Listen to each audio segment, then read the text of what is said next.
Satuan Reserse Kriminal Polresta Banda Aceh berhasil mengamankan 21 orang tersangka di sejumlah daerah di Aceh, baik di Banda Aceh maupun sejumlah kabupaten kota lainnya setelah pengembangan kasus.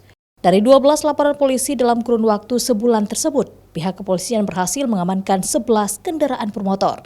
Kendaraan tersebut nantinya akan dikembalikan ke pemilik jika memiliki bukti lengkap.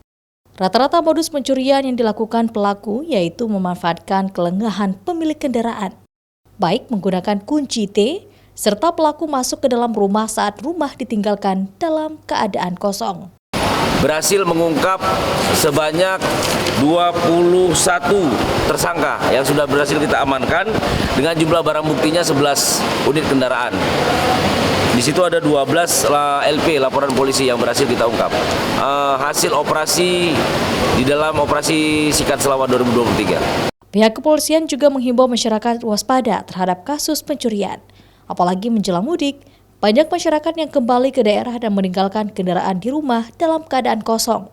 Sehingga dihimbau menggunakan kunci pengaman ganda maupun menitipkan ke kerabat. Syahril, Kompas TV, Banda Aceh.